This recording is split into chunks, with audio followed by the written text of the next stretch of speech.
Hi everyone, this is Nitesh. Welcome to our Friday session. Today, I wanted to talk about how Gusto basically made a space for itself amongst its giants. So Gusto is basically a payroll and HR management software, typically for smaller companies, and this space is already captured by many giants like Quickbooks, giants like ADP, Paylocity, Ceridian. So the space is filled with such giants. But Gusto basically did some things quite remarkably well that that basically helped it made its way or inroads in this particular domain. So what Gusto did differently, what are some things that Gusto did differently? We will discuss that in today's session. So to start with, as I mentioned, Gusto is basically a payroll and HR management software, typically for small businesses. Um, so what is driving Gusto's growth? What is driving the SaaS software's growth? So the very first thing Gusto does is, currently also does is, it creates content basically that aligns with users' needs. A very good example here is it it has blog posts that directly speaks to their customers' needs. So a lot of blog posts Gusto has created that basically are in question answer format. For example, if I have take an example of the screenshot I've shared.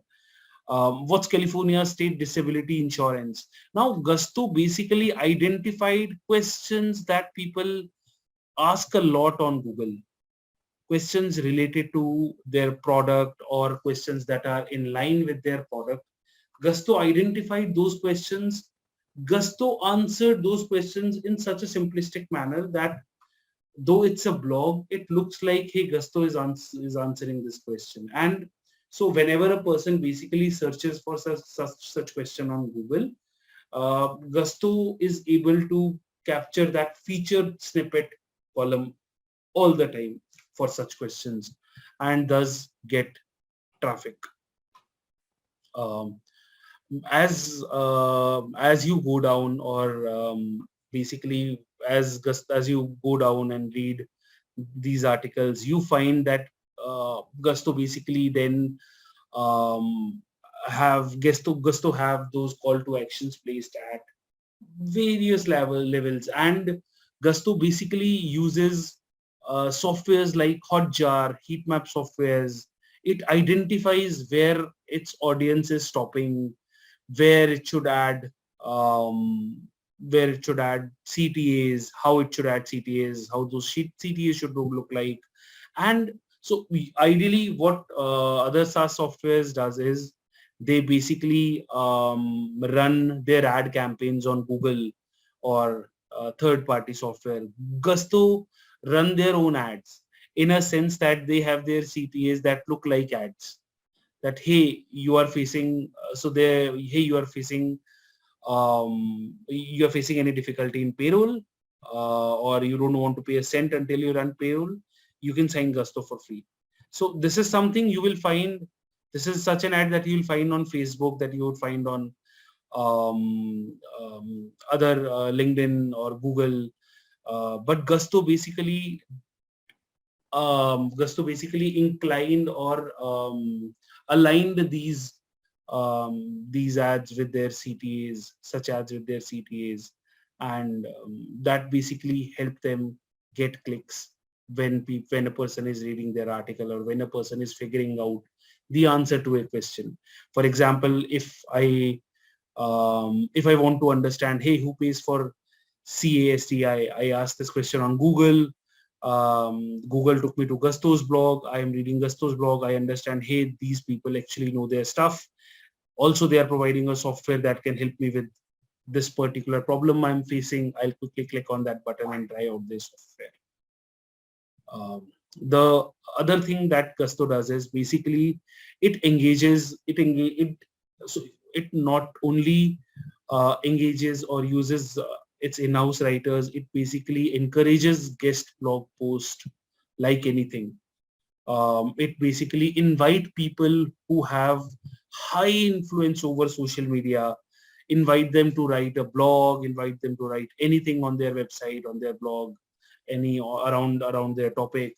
And how this help Gusto is those influencers basically share their articles over Twitter, and they get influencer, um, and it's like influencer marketing at no cost. People spend a lot on influencer marketing.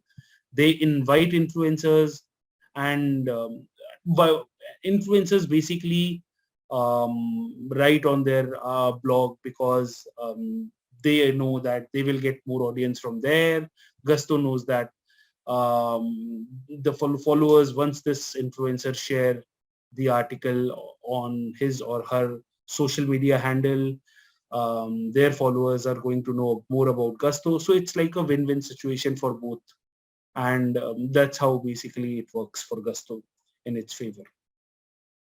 Then the next thing Gusto does perfectly well is it basically has created tools that solve again customer pain points. So Gusto basically identified what kind of what kind of pain points our customers have, what are they usually, how their regular day looks like, what kind of problems they face in their regular life, what solutions they are looking at it, looking around in Google. Are there some solutions that already are in their software that they could give for free? And they basically carved out those features, some features, or maybe a part of their software, and gave it for free to people to use. For example, have a look at these calculators: hourly calculator, hourly paycheck calculator, salary paycheck calculator, payroll tax calculator. Now, a lot of people search for such calculators, or a lot of people search, hey, I want to calculate payroll tax. How can I do that? How can I calculate payroll tax? How can I calculate my rate burn rate calculator, burn rate and all that thing. So Gusto basically takes things that people might pay for and give them away for free. It's like Gusto gets in exchange, Gusto gets the right kind of audience, or Gusto and people get what they are looking for without any cost. Another thing, similar thing Gusto does is it has basically created such calculators for all the states in US. Hey, are you in Alabama? You want to check, you want to have a salary paycheck calculator? Why don't you? Because all the states, different states in US have their different tax regulations. So they have created calculators for each state, for example, and a person from any state, if he's searching for, hey, how can I calculate my salary if I'm working in Illinois, or how can I calculate my salary if I'm working in Colorado. Uh, Gusto basically ranks for such queries. These are the people who to whom this Gusto might be useful. So Gusto basically is coming in front of the right kind of audience, and people are again getting what they want without paying anything. What this leads to basically 6 lakh visits per month on Gusto's website, just from these calculators, just from these assets that Gusto has created. If I have to basically give it a monetary value, it would be around 53,000. This traffic would cost around $53,000 a month if I have to run a paid campaign to get this traffic. So see the investment made in content or made in creating such calculators or such assets, how they reap in future. Then Gusto basically embrace one major challenge that it has with respect to its audience. So what the challenge is, their target audience is basically people who are working at small business with a job description payroll, who are basically handling payroll um, of their employees and all. And usually there is only one person who is working in that particular organization on that designation. So it has to reach that one person. How it does that? It basically creates the content that influences the colleagues of that 1%. It creates that kind of content. And then from colleagues, basically, the things travel to decision makers. Colleagues, once colleagues gets influenced, they basically tell about Gusto to other people in the company, to the decision makers of the company, and then once the decision makers visit Gusto's website, either take a free tour or sign up for free, Gusto identifies that, hey, these are the right decision makers, and it basically then convert them via remarketing. Even if I do not, if I'm a decision maker and I don't pay for pay for the software now, Gusto will basically try and convert me through remarketing. When I'm visiting Facebook, it will show me its ads. When I'm visiting LinkedIn, it will show me the content, the relevant content, or the content that is relevant to me. And it would basically try and convert me through such remarketing technique. So this is basically what Gusto is doing differently.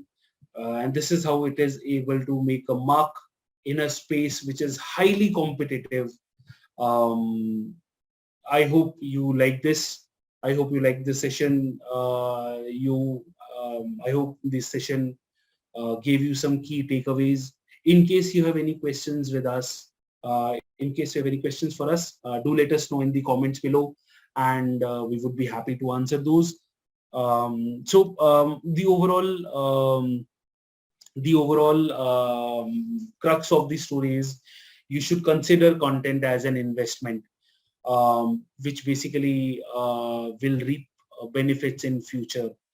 In case you have any questions related to how we can help in your content strategy or content creation, do reach out to us. We would mention our address and my content. I'll mention my calendar link below. Do book a call, and we'll talk more about it, and I can share more about how we can help in your in bringing you in front of your target audience. Thank you. Have a great weekend. Bye bye.